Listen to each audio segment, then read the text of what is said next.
Pour ne rater aucune de nos vidéos, n'oubliez pas de vous abonner et d'activer la cloche. Blaise Lasme, est-ce que vous avez connaissance de la Constitution? C'est juste une question. J'ai lu la Constitution. Ok. Parce que quand je lis la Constitution ici, je vois que des articles 63 jusqu'aux articles 74. De tous ces articles-là, le seul article qui a été ajouté, qui est nouveau, dans la Constitution de 2016, c'est l'article 74. Il vous dit ici, le président de la République a l'initiative des lois concurremment avec les membres du Parlement. Sinon, tous les autres articles ont été repris in extenso de l'ancienne Constitution. Mais quand on regarde ces articles consacrent l'absolu pouvoir au président de la République. Ces articles-là, que ce soit la Constitution de 2000 ou de 2016, consacrent l'absolu pouvoir au président de la République. Est-ce que vous ne pensez pas que ce soit sous le régime de Laurent Gbagbo ou que ce soit sous le régime d'Alassane Ouattara, vous avez contribué à faire en sorte que le président soit pratiquement un demi-dieu sur l'État de Côte d'Ivoire? Action. Merci beaucoup. Alors, avant de revenir sur la préoccupation d'Élysée, je voudrais d'abord revenir sur celle qui a été posée, la problématique qui a été posée par M. Kokora. Alors, M. Kokora dit qu'eux, ils sont chargés de faire des enquêtes, mais c'est à la justice de mener le processus jusqu'au bout. Alors, je m'étonne de cette justice qui est sélective. Ça, il oublie de le mentionner. À partir du moment où cette justice a eu la force et les moyens de traiter les questions liées aux soldats qui ont servi sous le président Laurent Gbagbo, elle aurait dû avoir la même force et la même célérité qu'elle a eue avant pour traiter aussi les questions liées aux meurtres qui ont été commis par les agents de la rébellion. C'est de ça que nous parlons et c'est pour ça que nous disons qu'il y a une discrimination dans la conduite des affaires de la justice. Ça, c'est important. Mais pourquoi, quand il s'agissait des pauvres Gbagbo, l'accusation ou l'État, à travers ce qu'il dit, a fait ses enquêtes, mais la poursuite allait jusqu'au bout. Mais pourquoi arriver sur les pauvres Ouattara, ces poursuites n'ont pas été menées jusqu'au bout? D'où la notion de la justice à double vitesse, de la justice des vainqueurs. Or, partout où il y a justice des vainqueurs, il y a un problème d'état des droits parce que l'état des droits, c'est garantir les mêmes droits à tous les citoyens. Peu importe leur origine, peu importe leur race, peu importe leur appartenance politique. Très bien. La question d'Élysée? Je ne comprends pas même le sens de sa préoccupation. Voilà, dans le débat qu'on est en train de mener. On parle d'état des droits. Il peut peut-être mieux expliquer? Non, je viens. Parce qu'il a dit que depuis sous Gbagbo, il y a eu un ensemble de pouvoirs qui ont été concentrés dans les mains du chef de l'État. Selon l'article 74 de la Constitution, oui. Un demi-dieu, selon ses propos. Si je peux les systématiser ici. Alors, mais Gbagbo Laurent n'a pas écrit de constitution. Gbagbo Laurent n'a pas écrit de constitution. La constitution qu'il est venu trouver et sur laquelle il a travaillé est issue de la transition qui a été menée par le président Robert Gueye, le chef de l'État, en son temps. Par contre, le chef de l'État actuel a écrit une constitution. Je pense que si on avait la possibilité d'écrire une constitution, on allait aller vers une relativisation des pouvoirs du chef de l'État. Très bien, il va réagir, Élysée, relance. Ok. Je pense qu'il faut quand même qu'on soit un peu conséquent. Allez-y. Sous la transition, on peut rappeler la composition de la transition. Allez-y. La transition, après 4 mois, le RD a quitté la transition. La transition a été conduite par le FPI et la junte militaire, qui ont donc écrit la Constitution.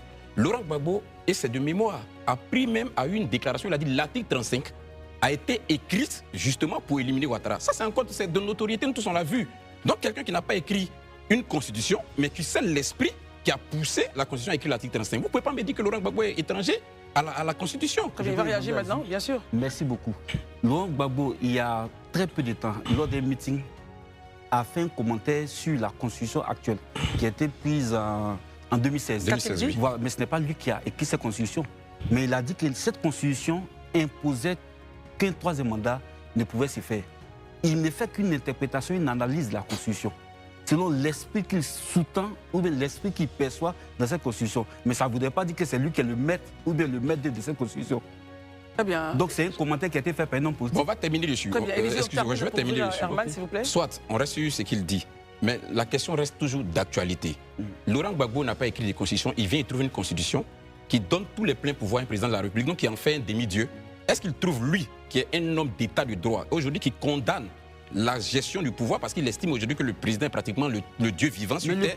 Et autres, alors que cette constitution, comme je le dis, de l'article 63 jusqu'à l'article 74 qui consacre les pouvoirs du président de la République, il n'y a qu'un seul article qui a été modifié en 2016. Tout vient de 2000. Donc on ne peut pas fustiger ça aujourd'hui quand on n'est pas au pouvoir. Qu'est-ce qu'il en pense? Est-ce que c'est peut-être la Constitution ou bien le pouvoir qu'on donne au président ne le constate pas, ne lui donne pas cette statut de demi-dieu qui fait qu'aujourd'hui on a un problème avec? Il va réagir, il va réagir. Est-ce que le débat porte sur le pouvoir du président dans la Constitution? Non. Non. Élisée, laissez-le réagir. Okay. Non, le débat ne porte pas sur ça. Allons-y. Le débat porte sur l'état des droits en Côte d'Ivoire. C'est-à-dire, est-ce que la loi est respectée? On parle même de cette constitution. Du droit, du respect du droit. Le président est garant du respect du droit. Il va terminer. Allez-y. Donc, même la constitution dont on parle, nous voudrons que cette constitution soit respectée. Il y a problème au niveau de l'état des droits quand la constitution elle-même n'est pas respectée. Donc, le débat ne porte pas sur les pouvoirs qui sont concentrés dans les mains du chef de l'État, mais le débat porte sur le respect de la Constitution, le respect stricto sensu de la Constitution. Par exemple, quand la Constitution dit qu'un troisième mandat n'est pas possible et que quelqu'un s'arroge le droit de faire un troisième mandat et il même sollicite un autre mandat, je pense que ça, ce n'est pas un problème de pouvoir dans la Constitution du chef de l'État, mais c'est un problème de respect de la Constitution dans les normes qui ont été dictées. Herman. D'abord, il y a une première question là, pour rester à M. Bless là. C'est vrai que vous dénoncez un certain état de droit, une assemblée d'état de droit. Durant vos années de pouvoir, pourquoi n'avez-vous pas mis vous-même en place des réformes qui allaient peut-être rendre sereine tout cet arsenal juridique-là pour qu'on puisse garantir plus ou moins un état de droit? Vous savez, nous, dans ce pays-là, on nous connaît comme des combattants de la liberté et de la démocratie. Nous nous sommes battus pour qu'il y ait des urnes transparentes en Côte d'Ivoire. Nous nous sommes battus pour que le vote s'efface à l'âge de 18 ans. Nous nous sommes battus pour l'institution d'une commission électorale qui soit indépendante. Nous avons mené des batailles et nous avons eu des grandes victoires. Donc le problème, je reviens là-dessus, n'est pas ce qui est écrit même dans la Constitution, mais c'est l'utilisation qu'on en fait. Je vous donne un exemple, je reviens là-dessus. La loi dit, cette Constitution actuelle qu'on a, dit qu'un individu ne peut pas faire plus de 2 mandats. Mais c'est lorsqu'un individu essaie de faire plus de 2 mandats qu'il y a problème.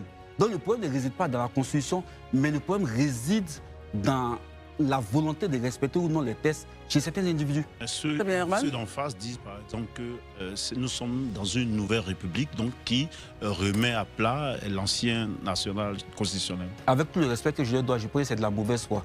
Parce que M. Bakongo, par exemple, qui n'est pas quelqu'un de mon parti, qui est aujourd'hui secrétaire exécutif du HDP, a dit que l'article 183 interdisait au chef de l'État actuel de pouvoir se présenter un 3e mandat. Il s'est appuyé sur l'article 55, il s'est appuyé sur l'article 183. Le ministre de la Justice, allant défendre la Constitution devant les députés, a dit qu'il pouvait prouver techniquement qu'il était impossible au chef de l'État de se représenter à un 3e mandat. Il y a eu donc une attitude dolosive de la part des tenants du pouvoir. Ils ont trompé le peuple pour les emmener à voter une Constitution alors qu'ils savaient bien qu'ils avaient un plan derrière la tête. Monsieur Kokora, qu'est-ce que vous répondez à ça? Alors, ce que vraiment j'ai entendu beaucoup de choses, mais je crois qu'il faut être concentré dans le débat. Dans votre première prise de parole, c'est vous qui avez dit qu'en posant la question s'il y avait un état de droit, vous avez dit que malheureusement il n'y a pas d'état de droit parce que les pouvoirs seraient concentrés entre les mains d'une seule personne. Donc on ne peut pas dire une chose de son contraire. C'est vous qui l'avez dit et je crocrois que c'est pour ça qu'il vous a posé la question.